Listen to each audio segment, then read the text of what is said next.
बिस्मिल्लाहिर्रहमानिर्रहीम। So we were discussing कि data जो है वो जब सेव किया जाता है तो बेसिकली वो किसका वेट करता है? चेक पॉइंट का। तो अब हम देखेंगे कि डीबीएमएस में अपडेट मेथड्स, अपडेट से मुराद कि कब जो है वो डेटाबेस को अपडेट किया जाता है, कब डेटाबेस में डेटा को राइट किया जाता है, वो कौन कौन से सिनेरियोज हैं, वो कौन कौन सी ऑप्शंस हैं जो कि डीबीएमएस जो है वो अवेल करता है डेटा को अपडेट करने के लिए। हमारे पास दो तरह की जो है वो सिचुएशंस हैं।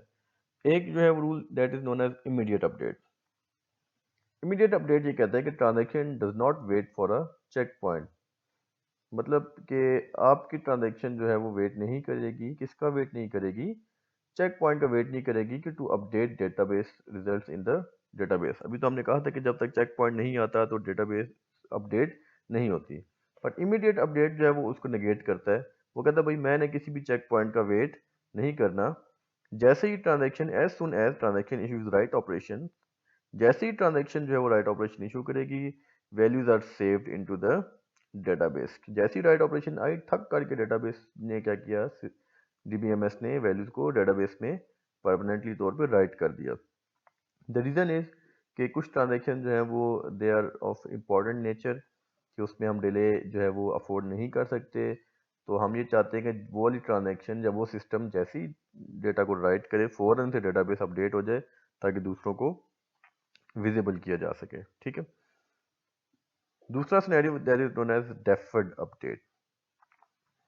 डेफर्ड अपडेट ये कहता है कि transaction do not update values on issue of write statement. कि अब जो है वो हम अपडेट नहीं करेंगे जब ट्रांजैक्शन राइट स्टेटमेंट या इवन की कमिट स्टेटमेंट भी इशू करती है, तो हम जो है वो डेटा को राइट नहीं करेंगे। फिर हम कब राइट करेंगे? Data is updated into the database whenever a checkpoint appears in the system. कि जब तक चेक पॉइंट अपीयर नहीं होगा तब तक हम डेटा को अपडेट नहीं करेंगे। मतलब कि एक ट्रांजैक्शन जो है वो डेटा राइट करती जा रही है, करती जा रही है, करती जा रही है, इवन की कमिट भी हो गई है, तो डेटा अभी तक बफर में ही है, डेटा अभी तक रैम में ही है, डेटा हार्ड ड्राइव में मूव नहीं होगा।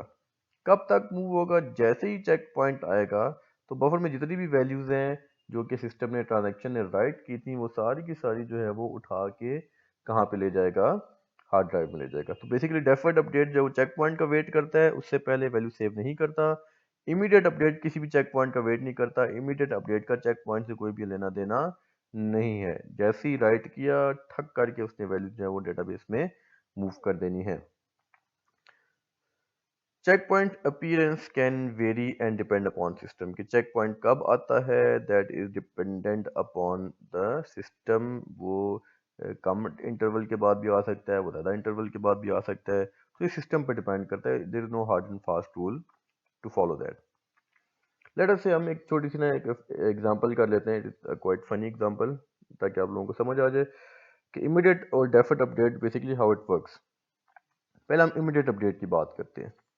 तो लेट अस से कि हमारे पास एक हजरत हैं कि जो कि एक हॉस्टल में रहते हैं। ठीक है, लेट अस से असाम साहब हैं। तो असाम साहब जो है वो हॉस्टल में रह रहे हैं, और असाम साहब के एक दोस्त हैं अली, जो कि एक दूसरे हॉस्टल में रहते हैं। ठीक है जी। और असाम जो है वो अली को फ़ोन करता है ऐसे करके कि यार मैंने हॉस्टल जो है वो आपके हॉस्टल में शिफ्ट करना है, तो आप क्या करें कि काइंडली जो है वो मेरे लिए एक गाड़ी का बंदोबस्त करें, ताकि मैं अपना सामान जो है वो आपके सामान में शिफ्ट कर दूं। ठीक है जी। तो अल्टीमेटली असाम ने जो है वो नए हॉस्टल में शिफ्ट होना है, और उन्होंने अपने दोस्त को हेल्प के लिए कहा कि आप जो है मुझे काइंडली गाड़ी का अरेंजमेंट कर दें ताकि मैं शिफ्टिंग कर लूँ। ठीक है जी। और मेरे पास थोड़ा सा सामान है। कितना कुछ सामान होगा हॉस्टल में? ये 2-3 डब्बे बने हैं टोटल, जिसमें लैपटॉप आ गया आपका, जो है वो मैट्रेस आ गया छोटा सारा, और कुछ बुक्स होंगी शायद, और कुछ और सामान होगा। ठीक है, थोड़ा सा सामान होता है हॉस्टल में। तो असम के जो फ्रेंड हैं अली साहब, वो बहुत खुश थे, कहते हैं यार ये तो बेहतरीन हो गया। और वो क्या करते हैं जी, ये सामान शिफ्ट करने के लिए एक जब 1 2 3 4 5 6 तकरीबन 22 व्हीलर जो है वो ट्रेलर मंगा लेते हैं। और दैट इज़ क्वाइट स्ट्रेंज। क्या इतना थोड़ा सामान शिफ्ट करने के लिए आपने पूरा पूरा जो है वो ट्रेलर मंगवा लिया है। ठीक है। अब द रीजन इज कि why trailer, this is a buffer, और बफर जो है उसका साइज ठीक ठाक होता है, और जो डेटा आप शिफ्ट कर रहे होते हैं write X write Y right जी, तो वो उस बफर के जो है वो एतबार से बिल्कुल ऐसे ही है जैसे इस 22 व्हीलर ट्रक के एतबार से छोटा सा डब्बा है, ठीक है, जिसपे आपका एक ब्लैंकेट पड़ा हुआ है। तो इतना डिफरेंस होता है। अब अगर बार बार वो बफर बेचारा ऑन एंड ऑफ फिरता रहेगा तो ऑफ कोर्स वो खाली मूव करेगा, और टू एंड फ्रो की वजह से आपका सिस्टम पे बर्डन बढ़ेगा। दिस इज द रीजन कि बफर जो है वो उसको मूव नहीं किया जाता, क्योंकि it can store a lot of data with respect to your write X. खैर, अब इमीडिएट अपडेट क्या कहता है जी? इमीडिएट अपडेट ये कहता है कि अच्छा जी, ये असाम साहब ने क्या किया कि फर्स्ट जो उनका बॉक्स था वो गाड़ी में शिफ्ट किया, ठीक है, और क्योंकि अली साहब जो है वो बहुत एंथुसियास्टिक थे, उन्होंने क्या किया कि बाकी डब्बों का वेट नहीं किया, और ये जनाब पूरा का पूरा ट्रेलर एक छोटा सा डब्बा लेके जो है वो नए हॉस्टल में चला गया, ठीक है, कि ये नहीं कि भाई सारे आ जाएं। जैसे ही डेटा आया फौरन से डब्बा जो है वो नए हॉस्टल में शिफ्ट हो गया। तो अब आसाम साहब वेट करें कि यार कब वापस आएगी गाड़ी और मैं डेटा लोड करूंगा। फिर ट्रेलर वापस आएगा। अब अगेन जैसे ही डेटा लोड हुआ, इमीडिएट अपडेट, फौरन से ठक करके जो है वो डेटा मूव कर दिया हार्ड ड्राइव में नए हॉस्टल में, और ये डेटा मूव हो गया। फिर वापस आएगा बेचारा, फिर वो एक नया जो है वो बॉक्स रखेगा, और फिर जो है वो अल्टीमेटली मूव करेगा। तो basically this is immediate update, कि जैसे ही डेटा लोड होता है आप फौरन से क्या करें कि उस डेटा को मूव करवा दें। अब इमीडिएट अपडेट का फायदा क्या है? फायदा ये है कि देखें, जैसे ही यहाँ पे डेटा मूव किया, अब अगर हम इस डेटा को अनअटेंडेड छोड़ दें कि यार अभी आप वेट करो ट्रक वाले, तो हो सकता है कोई दूसरा बंदा जो है वो इस सामान को चोरी करके ले जाए, ठीक है, ये लॉस्ट हो सकता है।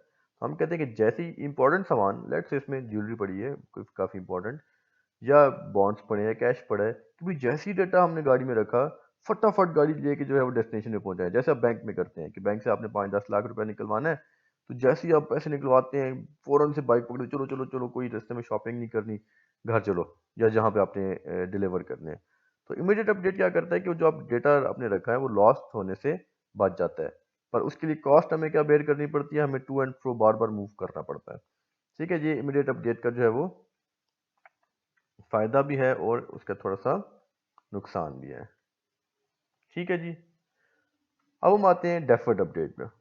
अगेन उसी सिचुएशन को हम रिकॉल करते हैं कि आसाम साहब जो थे उनका एक हॉस्टल था एक्स वाई जी, उनके एक फ्रेंड थे अली जिनका भी एक हॉस्टल है एक्स वाई जी, और आसाम साहब जो है वो अली साहब को फ़ोन करते हैं कि यार मैंने हॉस्टल शिफ्ट करना है, तो आप प्लीज़ जो है वो गाड़ी भेज दें और कमरे की जगह खाली करें मेरे लिए। This is the luggage of Assam, and again Ali is very enthusiastic, he has brought a 22-wheeler truck to bring the luggage। अब क्या होता है जी, अब अली साहब जो है वो सामान रख रहे हैं ट्रेलर पे, ठीक है। अब आपने देखा कि जब सामान उन्होंने रखा तो ट्रेलर साहब ने क्या किया, वेट किया कि भाई हौसला, अभी जगह काफ़ी सारी है, तो आप एक ही दफ़ा सामान लें ताकि मुझे बार बार चक्कर ना लगाने पड़े और आपका किराया भी जो बच जाए, ठीक है। तो फिर उन्होंने दूसरा जो है वो सामान वहाँ पे रखा, और इस तरह फिर उन्होंने जब सारा सामान जब फिल हो गया, जब बफर हमारा फिल हो गया या सामान कंप्लीट हो गया, उसके बाद उन्होंने क्या किया कि उस सामान को नए हॉस्टल में शिफ्ट किया, ठीक है। तो basically this is deferred update. Deferred update का फ़ायदा क्या है कि आपके देखें जो टू एंड फ्रो मूवमेंट है, यहाँ से उधर गए वहाँ से फिर वापस आए, वो कम से कम हुई है, उसमें एक ही दफ़ा सारा का सारा सामान जो है वो लेके चला गया है। ऑन द अदर हैंड नुकसान क्या है? नुकसान ये है कि देखें आपका डेटा यहाँ पे पड़ा हुआ है और अभी तक ना इस हॉस्टल में है ना इस हॉस्टल में, दरमियान में है, और किसी वजह से जो है वो ट्रक को आग लग जाती है, खुदा ना खास्ता। ये नीचे देखें ना, इसका वो टैंकर है यहाँ पे, गलती से लग जाती है, तो इसका मतलब है जब डेटा लॉस होगा तो आपका सारा का सारा डेटा क्या हो गया, लॉस हो गया। और आपने तो यहाँ से भेज दिया था, यू हैव सेंट, पर डेटा जो है वो दरमियान में कहीं लॉस हो गया, आपने कमिट कर दिया पर दरमियान में लॉस्ट हो गया, तो अब ट्रांजैक्शन तो कहती थी भाई जब कमिट हो जाए तो डेटा ड्यूरेबल होना चाहिए, डेटा वहीं पे पड़ा होना चाहिए, पर किसी वजह से डेटा लॉस हो गया तो ड्यूरेबिलिटी वाली प्रॉपर्टी हमारी क्या होगी, वेस्ट होगी। ठीक है, तो बेसिकली ये डेफर्ड अपडेट का नुकसान है, पर फ़ायदा हमने देख लिया। ठीक है जी, अब हम आते हैं कि बेसिकली सिचुएशन डीबीएमएस क्या करेगा इन सारी सिचुएशंस में। तो ये quite simple, if data is not saved on permanent storage, या वो से देखिएगा प्लीज कि अब डेटा अगर जो है वो परमानेंट स्टोरेज पे सेव ही नहीं हुआ, ठीक है, इसका मतलब है कि डेटाबेस जैसे थी वैसे ही है, कोई चेंजेस नहीं हुए, then no changes will be made on hard drive, कि अगर डेटाबेस चेंज नहीं हुई तो जो वैसे पहले थी वैसी अभी भी है, तो हमें जो है वो किसी भी तरह की डेटाबेस में चेंज करने की ज़रूरत नहीं है। तो इन दिस केस हम क्या ऑपरेशन जारी करेंगे, nothing, leave it alone, database वैसे का वैसा ही है। If data is saved on permanent storage, check point आ गया या डेटा जो है वो हार्ड ड्राइव में मूव हो चुका हुआ है, but commit statement has not been issued, कि कमिट स्टेटमेंट जो है वो इशू नहीं हुई, डेटा जो है वो परमानेंट स्टोरेज में सेव हो चुका हुआ है, कमिट स्टेटमेंट अभी तक इशू नहीं हुई, मतलब कि चेक पॉइंट आ गया और डेटाबेस में फेलियर आ गया। ठीक है, तो अब इसका मतलब है कमिट स्टेटमेंट इशू नहीं हुई, डेटा सेव हो चुका था और फेलियर आ चुका हुआ है।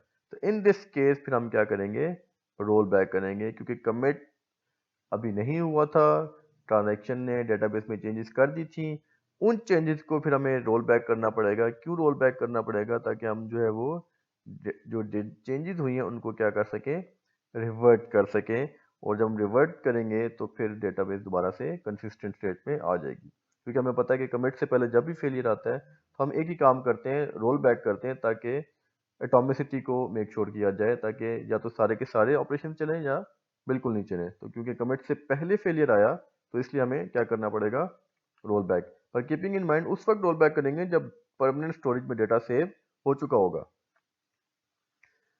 If data is not saved on permanent storage, कि डेटा जो है वो सेव नहीं हुआ, तो जब सेव नहीं हुआ होगा तो डेटा कहाँ पड़ा होगा, बफर में।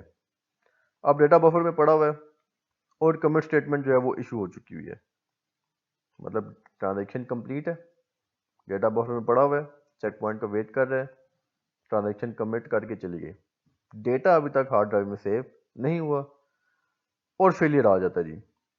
इन दिस केस फिर हमें क्या इशू करना पड़ेगा, रोल फॉरवर्ड स्टेटमेंट, क्योंकि कमिट के बाद कभी भी रोल बैक नहीं कर सकते। रोल फॉरवर्ड क्या करेगा, रोल फॉरवर्ड का मतलब है कि ट्रांजैक्शन को रीडू करें। रीडू करने का मतलब है कि उसमें जितने भी स्टेप्स थे उन सारे के सारे स्टेप्स को री एग्जीक्यूट करें, कि जो स्टेप्स पहले कंप्लीट हो चुके हुए हैं, क्योंकि उनका डेटा सेव नहीं था हुआ, तो आप उन्हीं स्टेप्स को दोबारा चलाएं ताकि डेटाबेस में वो कंप्लीटली जो है वो सेव हो जाए। अगर हम कमिट के बाद उसको छोड़ देते हैं, डेटा सेव नहीं करते, तो ड्यूरेबिलिटी का जो है वो प्रॉपर्टी वायलेट होती है, क्योंकि उसने कहा था जब कमिट हो जाए तो डेटा परमानेंटली सेव होना चाहिए, और डेटा तो सेव नहीं हुआ, डेटा तो बफर में था, वो तो ज़ाया हो गया। तो कहता है कि ट्रांजैक्शन दोबारा चलाओ और फिर जो है वो उसके डेटा को सेव करो। तो basically this is DBMS actions. अब हम एग्जांपल के साथ देखेंगे कि बेसिकली क्या सिचुएशन होती है नेक्स्ट वीडियो में।